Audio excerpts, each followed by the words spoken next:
Welcome to Tuesdays for Nurture. On behalf of Justice and Local Church Ministries, I am Reverend Dr. Chris Davies, hosting and inviting you and welcoming you into this session. Tuesdays for Nurture are the occasional webinars where we faithfully focus on education for the people of God. Topics from faith-filled politics to interviews of key leaders to how-tos in congregational life. The impacts of current realities on the life of the church will be featured. And each webinar has clear suggestions on what you can do to change the church and the world towards what God imagines for us. So today's webinar is a conversation between two incredible wisdom leaders in the United Church of Christ and far beyond. Reverend Traci Blackmon and Reverend Courtney Clayton Jenkins. Traci, thank you so much. Thank you, Reverend Chris. We are so excited to be in conversation today with one that I consider to be a visionary pastor, a teacher, and a leader in various circles across generations, the one and only Reverend Courtney Clayton Jenkins, who serves as the senior pastor of South Euclid United Church of Christ in Cleveland, Ohio. And one, I must admit, that I have been watching for a while for your innovative ways of engaging people in this walk called discipleship. Her bio says that at age 27, she made history as becoming the first woman and the first African-American and the youngest pastor to lead this special congregation. What I remember particularly about that story that I think is of great interest, Pastor Courtney, is that literally you have a story of from the ashes, things have risen, right? And God is blessed. If you'll tell us just a little bit of your story and your journey with South Euclid, I think that would be of great interest to those listening. It's quite an interesting journey. I was newly married, moved to Cleveland, and was wondering about my call to ministry. Mm-hmm. And I was being called to this wonderful little church here in Cleveland, actually called Shaker Heights Community Church. Beautiful, little tiny congregation. All my mentors said, do not go there. And as you might imagine, as one who listens, I believe the scripture that says in a multitude of counsel, there is safety. And when you ask Reverend Dr. Otis Moss Jr. about a church and he says, I don't think you want to go there, you listen. And so I was calling them up to say, no, thank you. And I heard the Spirit say, so you don't believe in the resurrection. And I was like, God, that's really deep. And God said, well, if I could resurrect Christ, why can't I resurrect this church? And so I said, okay. So I changed that. And the Sunday, ironically, this is so interesting, that I preached an initial sermon there to become the designated pastor. I got home that afternoon after there had been a fight in the church, no less, but that's another story for another time. And I got this call that night from what was Euclid Avenue Congregational Church. It was the chair of the search committee, Adrian Brockway. Adrian said to me, hey, we're interested in you being our pastor, or at least applying for this. Can I come pick up a sermon tomorrow? I said, sure, that was Monday morning. I said, could you send me the church profile, right? United Church of Christ. Church profile comes in. Mentor of mine says, look at question 18. You don't look anywhere else, look question 18. When's the last time this church made a major decision? It said 40 years. Wow. I politely closed the application. Wow. Said, thank you, but no thank you. I was 26, ambitious. And even though I was at this little tiny church making $250 a week, it was better because they had hit rock bottom. They knew it and they were on there. They wanted to go up. Went to bed that night and 2 a.m. my telephone rings. So the church calls me at 2 p.m. Phone rings at 2 a.m. My mom says, wake up. That church that called you earlier today, that being Euclid Avenue, is on fire. It is burning to the ground. And I remember standing in my living room with the TV on, it was on the TV, weeping, not just because they had lost their sanctuary and their church, which has its own weight of implication, but also crying for them because it had been 40 years since they had made a major decision. And now I was like, God be with whoever's going to pastor them. It's not going to be me. And so I went back to sleep. Chair of the search committee calls me and says, I said, yeah, I'm not expecting you to come by. Adrian says, nope, I'm coming because we need a pastor now more than ever. And because I just knew I wasn't going to pastor this church, I grabbed a sermon called Through the Fire that I preached in seminary, gave it to them. And a week later, I found myself going to the interview, not because I was going to pastor them, but because I wanted to be nice. And then I didn't hear from them for 6 months. They didn't call me. And so I just figured, cool. And then they called me up after 6 months and they're like, hey, we want you to be our pastor. And I was like, what?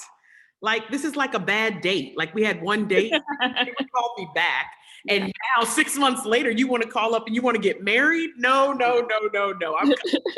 I'm coming to interview you. And so I actually set up an appointment to come interview them. And that's where I learned just what a unique place, shall we say, Euclid Avenue was. Long story short, they called me as their pastor 6 months after that fire.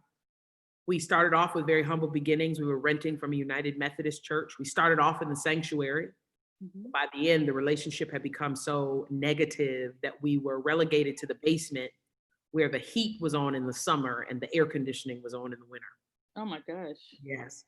And eventually a church that had historically been committed to urban ministry and a long-standing history really did some vision casting around, but who do we want to be? You know, they really longed to be a diverse church, but they weren't in a very diverse neighborhood. They longed to be a church of varying ages, but you know, they only had 13 parking spaces. And so long story short, after looking at over 100 sites here in Cleveland, we came across what I'm sitting in now, the former St. Margaret Mary Catholic Parish. It's a 10-acre campus, 2 buildings. And it is not so much that the physical church is what I was attracted to. It was the neighborhood. Here in South Euclid, it's a diverse neighborhood, a lot of first-time homeowners. Average age is my age, 37. A lot of people who've moved out of poor neighborhoods just trying to get their kids in a better school system. And so I saw that we were moving into a church where we could reflect the community. And so we then retrofitted this space with the community in mind. So it has been a very, you know, I'm coming up on 10 years. I think you preached my 5th year, which was so. That's amazing. You've been there 10 years already. Years in October. This is not the 10th year I had imagined, pastoring through a pandemic. But I have been through, the last 3 years of pastoring have been extremely painful. And I've come to a point now where I realize that all the pain was really to position me to be able to move in this season, and to see pain differently, and to see a lack of resources and a lack of confidence sometimes from people I shepherd and even in myself, as really God humbling me and positioning me to lean into God to lead in this season. So there's some things that you shared that I was not aware of. I knew a lot of that. I didn't know about the lapse between the sermon and actually getting the call for the second date, which is fascinating. But as I listened to your story in the context of where we are now, in some ways even, the fire at the first church forced this congregation into a place of imagining without walls, right? And I'm hoping that that spirit was helpful in where you find yourself now. You have a beautiful edifice. I love it. And you guys have done wonderful things with it. But when the moment came to say, we cannot worship in this building anymore, can you talk a little bit about what was your motivation to go beyond creating a platform for performance? And I don't mean that disrespectfully, but many churches panicked, right? Because this is not where we lived. I'm a local pastor as well. It was not where I lived. And so now how am I going to do this thing that I haven't been doing before, right? You seem to enter this phase almost like you had been waiting for the moment. So I want you to talk a little bit about that. Yeah, it's so interesting. So we used to have here what's called the Leadership Summit. Mm-hmm. Leadership Summit was a training ground to just train leaders, and have been inviting other pastors in to help. And something very interesting happened. 2017, we had the gentleman who wrote "I Refuse to Lead a Dying Church," and his name, Paul Nixon, came. He was our special guest. And he shared a statistic that completely rocked me to my core. Mm-hmm. He said, by the year 2050, 50% of churches in America will be closed. Okay. And I said, oh, I am still employable. By I know we joke about me being a comedian, but I don't have a backup plan. Mm-hmm. And I determined at that moment that South Euclid would shift its culture to become a church that would still be around and vibrant by the year 2050, whether I was here or not. So what does that shift look like?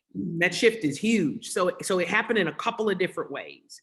Mm-hmm. Number one, something very strange happened after that. Leadership Summit was in November. And in December, a woman who, and we had started, and I'm sure we'll talk about this, we had started by me taking my iPhone and putting it on a little tiny stand. Yeah. And Facebook Live had just come out. I didn't even know what it was. And I said, well, let's just stream the service, whatever that means. Mm-hmm. And so this woman, her name is Dee, was watching us from LA. A member of our church had said, watch my pastor. And so she started watching. Well, in December, she came to South Euclid from LA. Mm-hmm. She was like, I just needed to see it for myself. And I was like, this is strange. And in January, a woman from Michigan, again, all on my cell phone, came. February, New Jersey. Wow. I can't remember. April, I can't remember. But by May, I was like, okay, God, you're saying something. Mm-hmm. And so I went into a time of really intentional prayer, and God began to just share with me the building of a digital campus, and how that came to be was through the notion of a window. And it's what you just said in terms of performance. God said so many churches now like to say that they have a digital campus, and what they mean is all the people out there can just look through a window, performance, at everybody else doing stuff. Yes. God said to me, raise the window. And I was like, what? Raise the window, open the window. And so I began to imagine what would it look like to that any aspect of our church holistically that we do, what would it look like to do it in digital space? Mm-hmm. I knew we couldn't do everything. But like, for example, my vision never included children's ministry. And now we have 8 things a week in the midst of COVID-19 for children. And that was a big question of mine. How would we do that, right? How would I do funerals? How would we do sick and shut in?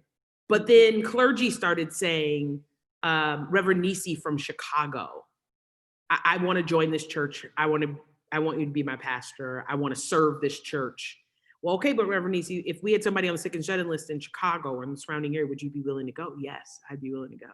So it started with this statistic that pushed me. And then in 27, it must have been November 2016. I'm sorry, it was November 2016. So by November 2017, 1 year after Paul Nixon had shared that statistic, we had a service here at South Euclid called A Brave New World. And I cast the vision for a digital campus. And I did a capital campaign. And it's interesting because when we think of capital campaigns in churches, we're definitely thinking about physical order. Yeah. And people were like, you want us to what? And I'm like, yeah, I want you to give to the invisible, and we're going to build the impossible. And a lot of people laughed at me, and a lot of people thought this chick is crazy. And a lot of people were like, she is off her rocker. And some people said, I don't know, Pastor, but I'll go with you. And I was telling the staff today, you know, so many people have come back and been like, if we had not started it then. But I also want to say, none of those things came to be right away. You know, faith is about, and as they went, they moved, right? So here it is. We had this money, right, that like people had given, and I was feeling like such a failure because it had been almost 2.5 years since I had collected these funds, right, for Capital Camp, and we hadn't really spent any of it. And so at this point, I'm like, well, God, I'm not trying to hustle the people, right? Mm-hmm. Do you know what? Most churches close on March 15th. Yes. I made job offers to 2 women on March 16th. And now looking back, I realize how God held all that off, because my little ways, we'd have been spending and moving, but like God has this divine timing. And I think it was the divine timing to cast the vision when we did. Mm-hmm. We had been through so many candidates that we thought were going to be perfect for this job, and they weren't. Mm-hmm. And the cool part is, as we move into a recession, these folks in the digital space, at least right now, they're not paid from our operating budget, which is for at least for the next year, which for us is a blessing because we don't know what's coming, but God was positioning us to raise the window. And now our programming, what we offer to create disciples. The other thing I would tell you is we did an entire culture reset. I did something I never thought I would do, which is October of 2019. I think that's what it would be, or 18, one of the two. I think 2018, October 2018, we stopped everything on our campus. We called a sabbatical for the entire church, a culture reset sabbatical. Basically, all we asked people to do was come to worship, and that we were going to spend the next, we thought it was only going to be 3 months, but it really was 9 months, completely analyzing our culture, what were our strengths, what were our weaknesses, but the bigger question, what did our culture need to become in order to secure our future? And so we had a brand new mission statement, which was not just about, oh, that sounds good. I mean, labored over this, you know, and for me, and, you know, we've kind of traveled in similar circles of ministry. Mm-hmm. I mean, I grew up in a smaller local church, Mount Zion UCC right here in Cleveland. But as I got my call to ministry, I was in all these huge houses of ministry. Yeah. And I was reflecting that, and I'm going to say too, even with a smaller church, we had made either fans of the preacher or fans of the church. We had neglected to make disciples of Christ. Amen. I mean, that's a big thing for me. Mm-hmm. I'm looking at some questions that people ask, and I want to get to those too. But that's a huge thing, right? Because focusing on Jesus prepared you to lose all the rest of that stuff. Yeah. Right. Yeah. So it's one thing to know you're looking through a window. It's even another thing to know you need to lift up the window.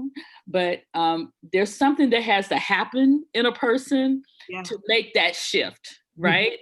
Some of us are still trying to clean the freaking window so we can see what's inside. I'm just going to be honest. Right. Yeah. So once you get to that place, I hear people asking a question over here, and Chris is coming back to take us through chat, but I want to integrate some of them. Sure. It says, how do your members from Euclid Avenue Congregational, the old culture, embrace or not embrace the digital campus, which is a part of the new culture? Now, I want to take a little bit of privilege to say, I don't want to give the impression that your digital campus has replaced your physical campus, because I don't experience it that way.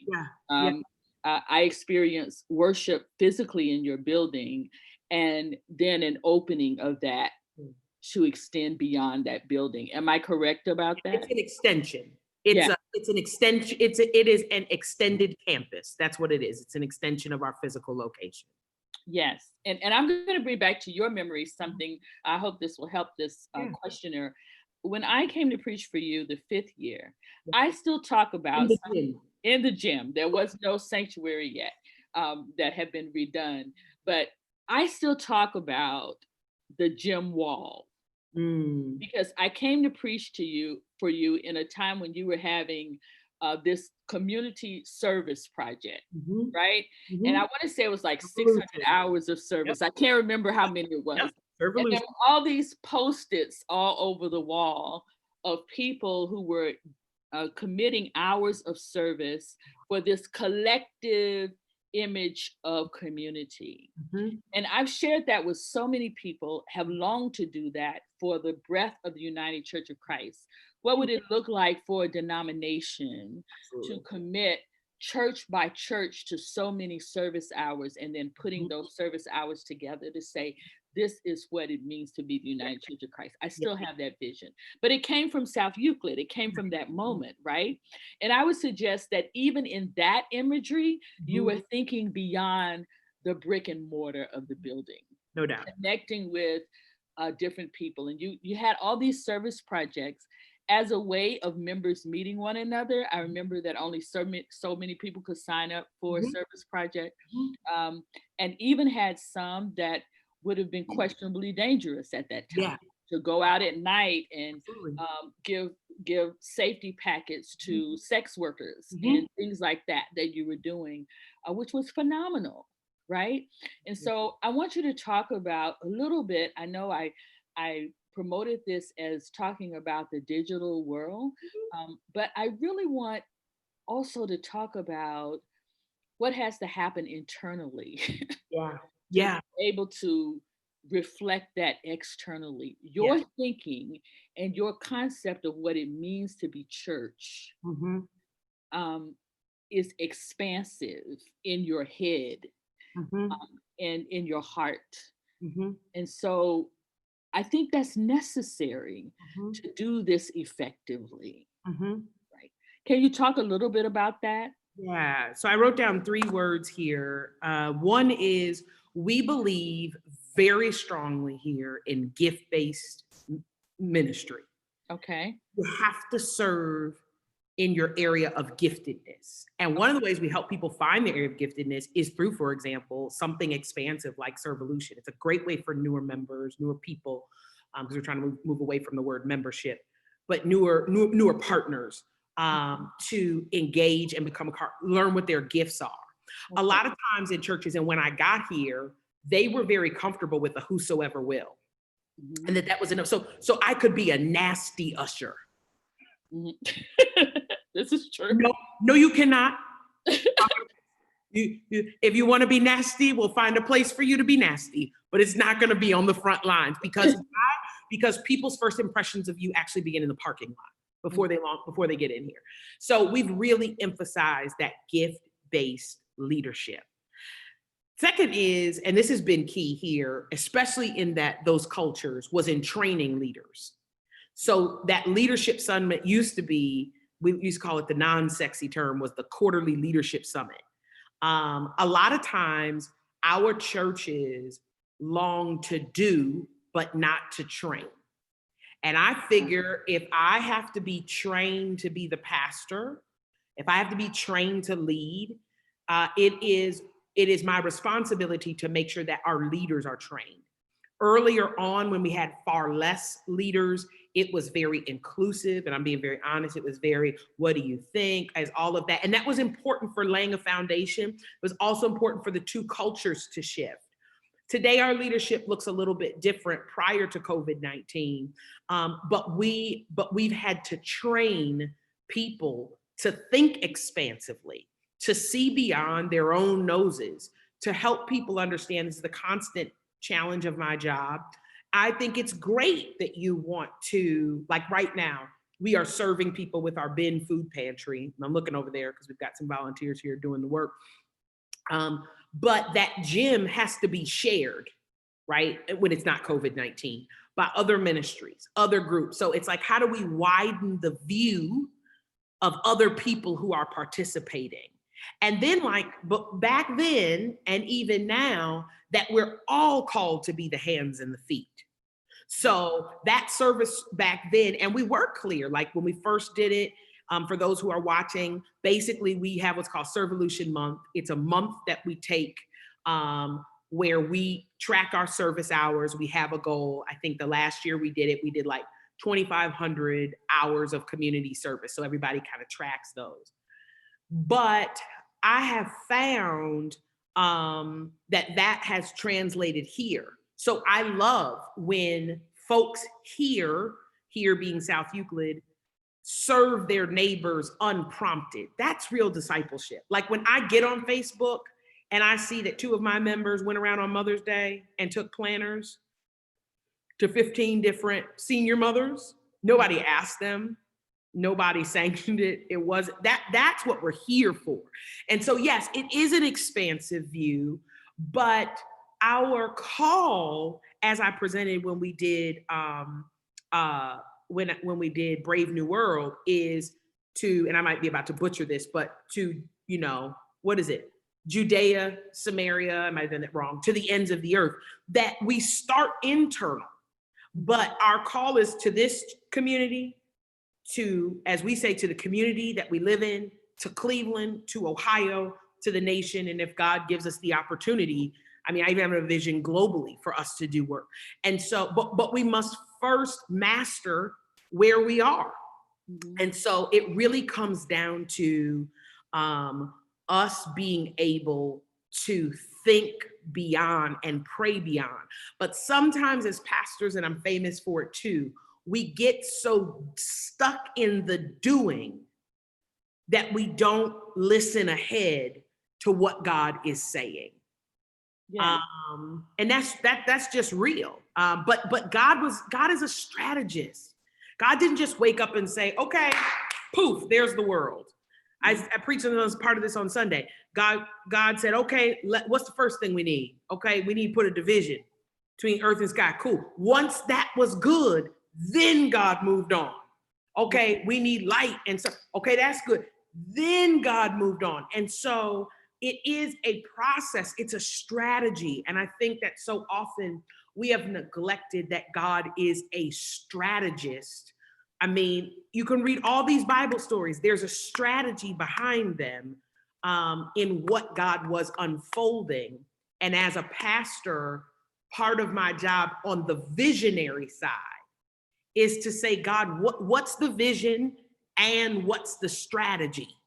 So that we can make sure that at each step, we're then ready to move on to the next step. And I lost some people along the way. There's some folks from Euclid Avenue, like, for example, thorn in my side, church burned to the ground, right? We have a $1.2 million mortgage. Thanks so much to the Cornerstone Fund for helping us with that in the season, because we were in a terrible situation with our local bank. But there are only 2 things that mortgage technically paid for. It paid for the balcony that we have now. We were growing so rapidly, it was cheaper to build it now, $750,000 for the balcony. And the other $750,000 was for the organ. Now, this is a good culture lesson. Older members had to have the pipe organ. A good old pipe organ. Good old pipe organ. Let me go and get in trouble, right? So, and me being a younger in my pastorate, I didn't want to have that fight, but I tried to say, hey, what if we got the Rolls Royce of electric pipe organs? Because the Rolls Royce of electric pipe organs, like the one at Haley Farm, right? You know what I'm talking about, is $250,000. You could have every bell, every whip. Absolutely not. Absolutely not. People will know the difference. So this mortgage that we got now is for this pipe organ, or half of it. And I remember one of the guys who was so adamant that we had to have the pipe organ. We gotta speak it. We gotta have it. And I said, but you do realize that no one is flocking to a church in 20, 2014, I think that was the year when this happened, 2015, for a pipe organ. Like I know back in the day. And I'm not saying the pipe organ doesn't have value. I'm saying this is a huge investment, right? We're taking on a loan for an instrument. Yeah. And said he had to have it. And long story short, came in my office not even a year later and said, I'm leaving the church. You've killed me by 10,000 paper cuts with all the changes that you made. I felt terrible, but I kindly found a way to politely say, but are you going to leave a gift? With the pipe organ. And he said, absolutely not. And got up and walked out, and it was painful and it hurt. We've lost people along the way, but then I have folks who resisted so much of the change, Pastor Traci, and they have written, they used to write letters of negative things about me. I had to go. She's no good. And now they write letters to say, I'm so glad we stuck with the vision.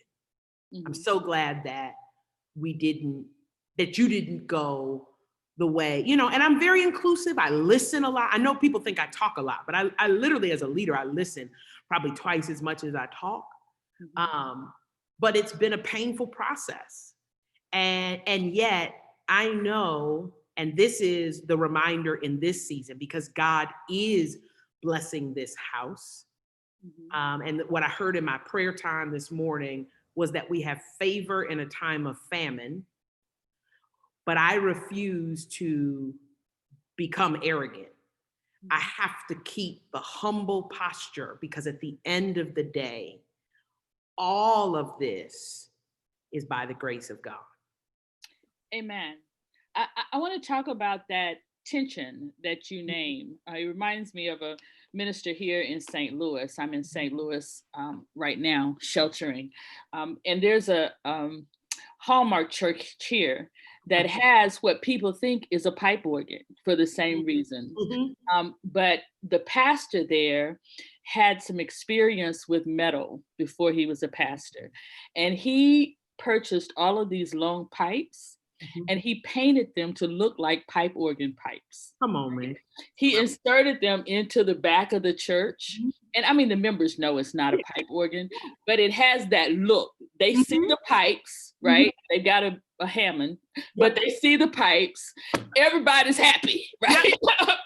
And I want to talk about this divide that often happens when you take a church that is an older church and try to bring it into the new era, whatever that era may be. Absolutely. There's a question in our questions about how do you not lose the elders when you go to the digital world, but also how do you not lose the financial anchors of the church who are invested in what is now as you're trying to move to something new. So can you talk a little bit about that?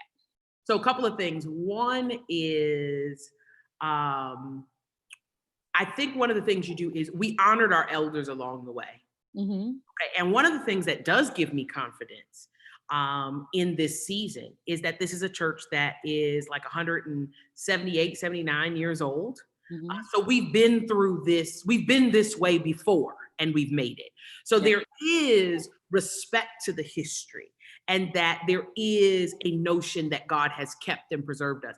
But I'm so glad you asked that question about the giving, because you speak to the assumption, but not always the reality. Okay. So I have a member of the church who left and was very clear that we had moved. Ironically, when I came, we had one service. I knew I couldn't get no young people, so we went 2 services. Then I got tired, and the culture had shifted, so we went back to 1 service, right? And so we went back to that 1 service, sharing a choir and praise team. One of these older members said, "I'm leaving because the choir's been singing." As you just said, the seasoned saints give the most amount of money. So I went to the finance guy and I said, "Give me the top 40 givers in this church. List them from top to bottom. I don't even know what they give.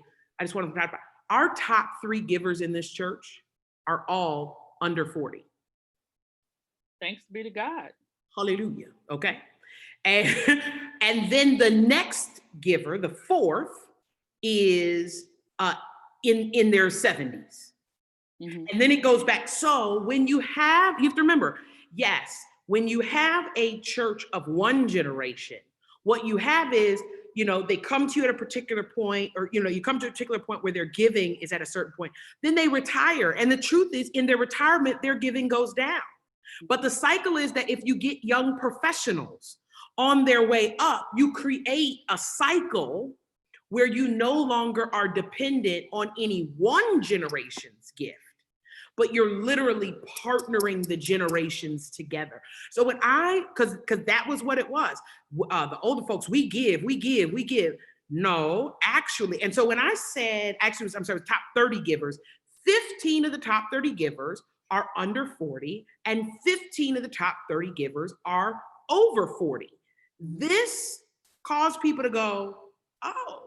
But the other piece is we must, and this was big for me. This is a church historically where the pastor was bought out by the highest giver.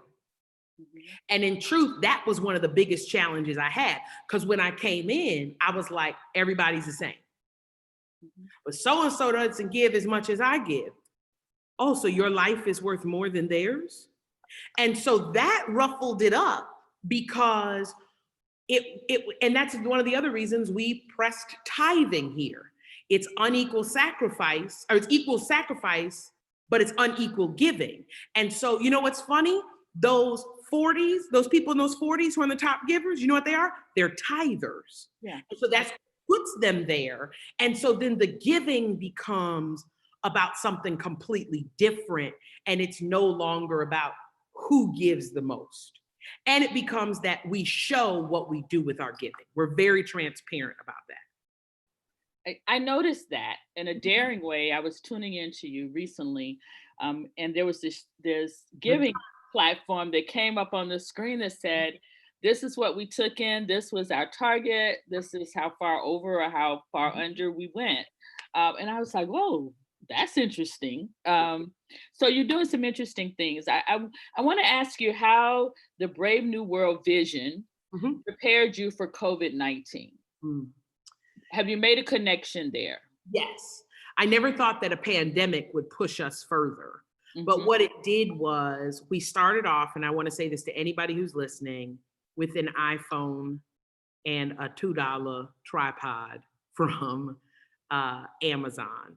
And the question for us was, how do we build it? And what I started asking in team meetings, or asking at all times, is, how do we include the people online?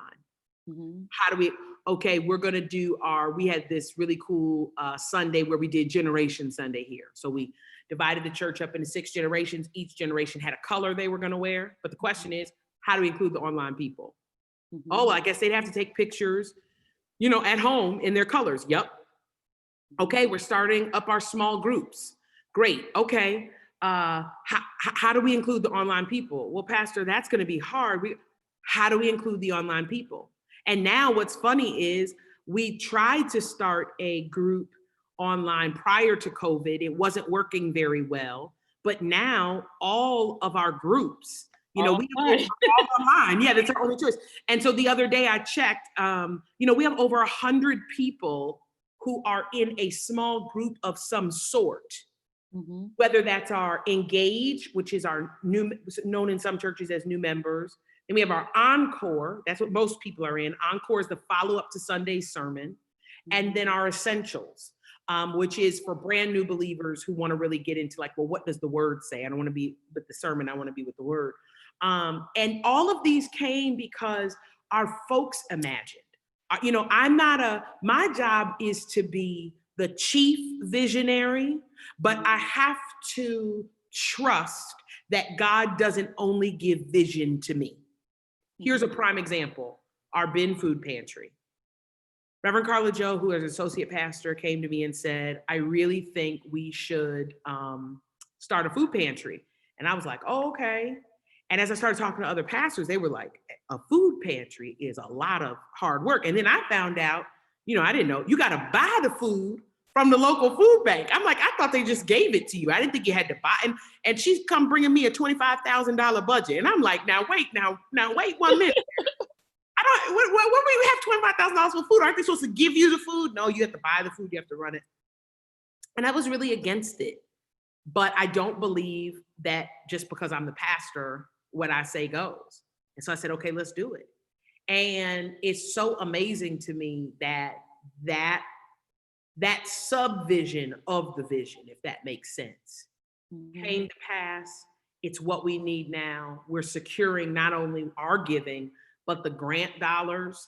And for us, the courage that when we shut everything down for our sabbatical, we didn't shut down our food pantry, but they still did the work. And every place was charged to envision larger, I want to say larger, envision being more effective, and then asking the question, and how do we include people online? So have you had more or less engagement of members since COVID? We've had more engagement. Not only engagement from online people and people who live here, but even engagement from people outside the state. So they just told me in our numbers today, we had 8 different states tuning in. That's what we want to hear. I think watching today is like Dr. Judy and Dr. Cynthia, they're in Columbus. But like when we do Servolution, we encourage them.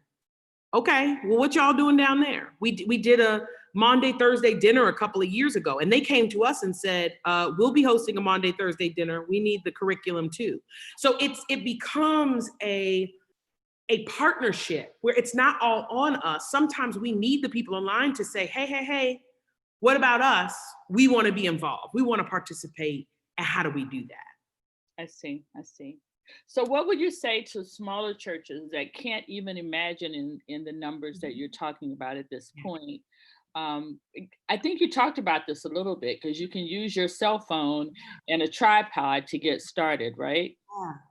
And we have to look beyond the camera.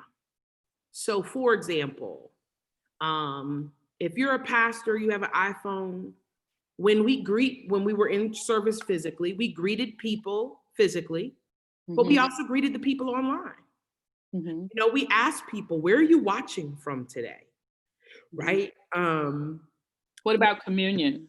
Oh, a lot of fun there. So communion has been about get what you can. I find it hilarious that most of my folks drink their communion from shot glasses. What's in it is their business. But I said, I'm hoping that we'll get creative and imagine. I want to do iced tea and Skittles for communion, right? Cornbread and milk. Come on, cornbread and pot liquor. Come on here. Okay, because on those Saturdays when I'm, and then it's the funny stuff. Last month I told Pastor Corey, I said to my husband, I said, okay, fine. I chose wine and a Hawaiian roll, right? I said, it's your choice. He says Ritz crackers and apple juice. I said, you so Baptist. Okay.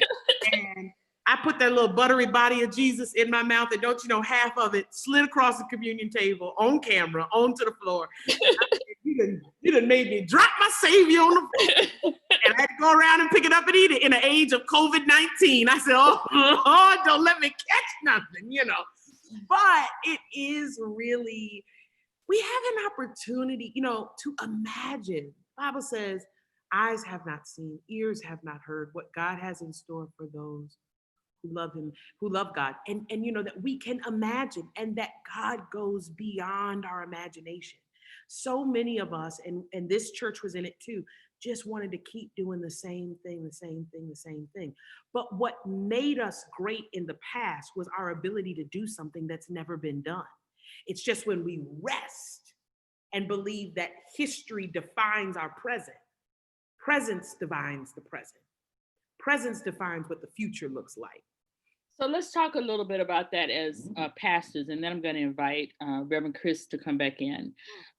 Because there is a certain amount of automatic you can go on when you're doing the same thing every week, right? Even on Sunday services. So in many ways, this season of COVID has been exhausting. I need more break. Because none of the things that just happened automatically, even if you were in a small church, but you had a minister of music who queued up and sung the music. You got to figure it all out now, right? And the more people are engaging and the more opportunities they have to see it done really well, the more they're demanding, right? So how do you balance it all? Because I haven't talked about the other joy of your life. I've talked about Pastor Corey a little bit, but there's this little Deacon Caleb that we have grown up watching you read to and seeing his personality come to life. How do you balance being the pastor of a growing, emerging church that is dynamic and not static in any way, and being a wife, and being a mother, and being a member of the sorority that would not have been my choice for you, but and all the social engagements that go with that, right? So how do you balance all of that and yet have time for these conversations with God that you are talking so frequently about? So a couple of things. One is my approach to pastoring in the season, and I've done a whole little workshop on it, is pastoring from the inside out. So I've read, I did the whole, right, put your mask on yourself first before you put it on. If you are a mother, that is counterintuitive. Like if I'm going down on a plane, I'm putting it on Caleb first. Like that's just counterintuitive. But this is the first time that I really understand, even as it relates to my husband and my child, putting on my mask first. So number one, this type of work is taking so much energy out of me. And I realized about 3 weeks into it, that I was trying to keep the same schedule as before. It doesn't work. It doesn't work for me. So my new schedule is, I preach Sunday, and I used to be okay by Sunday night. Now I'm really wiped out until Monday at 7 p.m. I don't really come back to the earth until then. I'm just so tired. So Monday's my day off. I work very long days, Tuesday, Wednesday, Thursday. I get whatever done I need to get done. Friday is a day off. Saturday, I'm on call, and I'm back on Sunday. So I shifted my schedule. My son has unique learning needs. And so I have found, and he struggles with anxiety. And so I have to do some things differently. So it's so cool because helping him has helped me. While I believe very much in the value of prayer, what has been sustaining me has actually been meditation in this season. I get up in the morning, 10 or 15 minutes, if I can. Like this morning, I was able to get in 20-25 because I knew I'm in meetings till 9 p.m. tonight. But a time of quiet, a time of intentional breathing. And this is so interesting. I have these prayer beads. It's a mala. Some people call it a rosary. 108 each day at the start of the morning. It's either 108 Thanksgivings. I take my prayer requests and I turn them into Thanksgivings. Thank you for the opportunity to impart into the lives of other leaders today. Thank you for the challenges of what this will mean for us financially. I turn them into that. And if I get towards the end and I don't have any more Thanksgivings or prayers I can turn into Thanksgiving, I take breaths. And then it's cool because now that I wear it, it reminds me throughout the day, that God is with me. And there's a lot to be thankful for in the midst of all that we're going through. And then I manage from there on out to what others need. But I have found if I don't set that time aside, here it is, the day eats me alive. Yes. And leaves nothing. Nothing. Reverend Chris, you're welcome to come back and join us. Thank you so much. You both have inspired so much gratitude within the chat and in the questions that are coming through on the Q&A. So I want to lift that up as well. There are two that I think are a little bit related for you, Pastor Courtney. The first is that how do you think about doing social justice work online? And the one I'm relating to that is, how are you using your digital influence in ways outside of the church now? Absolutely. Okay, so first one is we actually have had a lot of fun doing just social justice ministry online.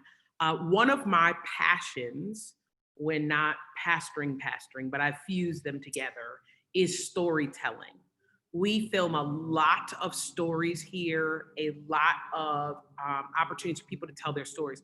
So, like right now, I'm working on a little film with a buddy of mine where I'm just talking about what does it mean to be engaged in the census, right?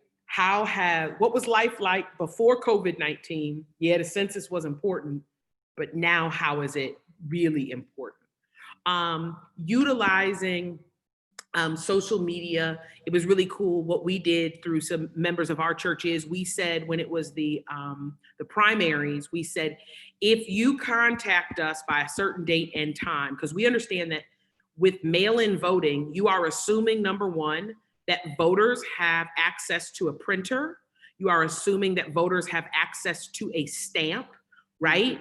And I think there was a third assumption, but I can't remember. So if our folks contacted us through social media by a particular time, we printed the form from them, and two of our members went around and drove them to every single home. We could not sign them for them. We can't mail them for them. But this is something we're even planning to do in this upcoming election, because you can go out, but everybody, I'm a millennial. I don't own a printer, right? I have to come to the church, right? to do that. So there are ways for us to bridge the gap in this, to think creatively. And then we did a whole campaign, I would say well beyond the church in terms of leveraging my own social media influence, called Be Heard, Be Informed, Be Counted. My justice ministry had been asking me for years, what was my focus? What was my heart? What did I want to focus on? And it wasn't that I didn't want to focus on justice. I want to make this point really clear.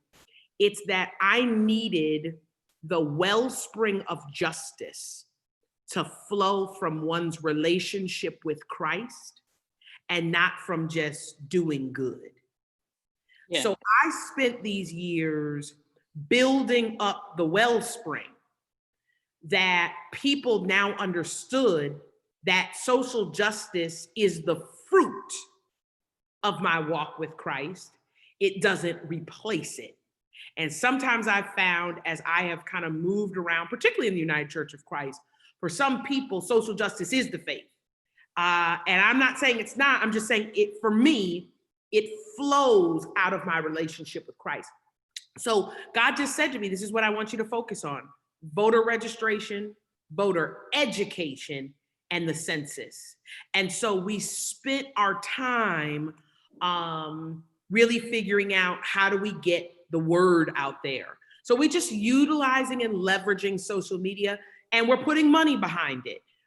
Very small, $20 of Facebook social marketing. If you're gonna do it, a lot of times around social justice issues that deal with politics or census or anything, you do have to go through a special process to be approved to promote that. But we have found that $20 gets it into the hands of people who made the detach that this is what a church needs to be doing. And it's just simply worth it because it makes the difference in homes right here in our community. Thank you so much, Pastor Courtney. Pastor Traci, when the two of you are talking and bringing all this up, I know that people are learning about fundraising, they're learning about digital pastoring, they're learning about leadership development, they're learning about all of these different pieces that are coming through that what you're saying. So as we are closing up this time together, I just want to say thank you to the two of you and to all of the people who are in the chat and all of those who will watch this re-recorded on YouTube available after the fact. If this is the kind of ministry that is supporting you and the work that you're doing, you can text to donate for this work to the annual fund of the United Church of Christ by texting UCC to 41444. And in this series, there are a couple of webinars coming up I want to make you aware of. The first is on Thursday, which is Cultivating Resilience After Collective Trauma. And then a week from today, we're going to be talking about the science of return with a panel and thinking through what are the things we need to know as leaders and pastors in church going forward. So thank you so much. That's my closing bit. I'm going to pass it back to Pastor Traci, and you can add in anything else that is appropriate and relevant for the folks listening. Well, thank you, Reverend Chris, and thank you, Pastor Courtney. We're going to have you back because you fit so many so many niches all in one person. It's wonderful. I can't get it all in at one time. I do want to add to your voter initiative of mobilization, which I know you won't forget about, but we find that we have lots more people who are education is a big thing because we don't want uneducated voters. I just want to say that. But we just keep marking the same boxes because that's but so many people who we register and who we send educational material to don't show up at the polls. And what are we going to do about mobilization in this moment? We have some things coming your way around that. I want to thank you for sharing from the life of South Euclid, which I find to be a refreshing place, and one place that I always go to when I have to hear so many questions about the church dying. And I want to go on record as saying that the rumors of the death of the church are greatly exaggerated. It is a lie. The church is not dying. For the church to die, the scripture has to lie. Wow. And that's not going to be the legacy of who we are. But the church is being reborn. Yeah, it's a reformation. And we have to be willing to be reborn and to show up in different ways. And South Euclid is one of those ways that the church is being reborn, and marvelously so. So I doubt if those few people who were at the original building before the fire would have ever imagined that from the ashes, this would have all risen. And God is all in the midst of that. So we ask today if you will close us in prayer. We're hearing many thank yous. And I promised, because I promised them I would go into your digital platform. I barely touched that. And people want to know the how-tos of the digital world, right? How to.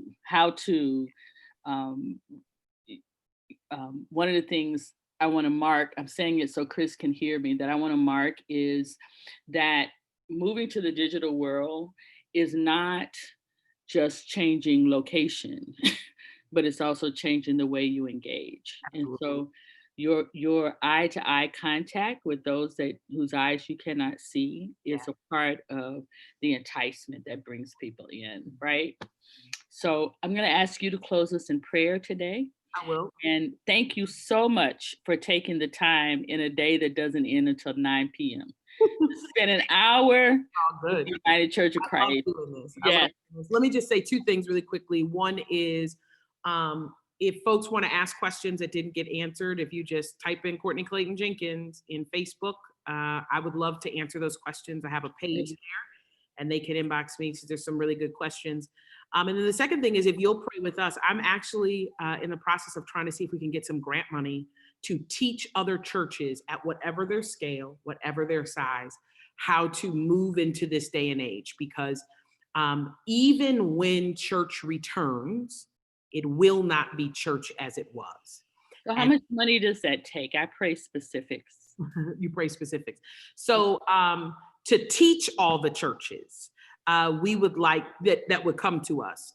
We've already raised about 200,000. We'd like to at least raise 200 to 300 more to build a actual curriculum that churches could go through. We would be able to go in, give tech support. We'd be able to say, here's how we built it from the ground up, and to ultimately partner with technology organizations that would give them discounts to bring things into. It's not as, honestly, it's not as expensive as churches think to make this work. It is a larger investment to be able to teach other churches how to do it. But I think that this is the time and the season. And, the church is always behind. And so we need to, because I want to say this clear on this platform, evangelical churches with their own agenda are already set and ready to do this. We need the theology of the United Church of Christ. We need this work we're doing to get into big cities and small towns, because I literally believe people's lives depend on it. I have people who watch from small towns that say, if I had not found this church, I probably would not be here, because in this small town where I am, there is no church that says I'm valued, I'm welcomed, I have life. That is the value. And it may be that my church, they don't like our music. That's cool. But there could be another UCC church out there, or another church that is inclusive, that is liberating, that could be feeding someone and causing revolution in a city they never imagined. So if you would pray with us that we can have that partnership and that we can literally become a church, because my investment is in the Big C church. Yeah, I'm invested here in South Euclid. Please be clear. I think I need to be in a local church, but I want to see all churches do well. I want to see the entire kingdom of God become all God would have it to be. And part of my job, I believe part of my call, is to help teach that from small churches to large churches on in between.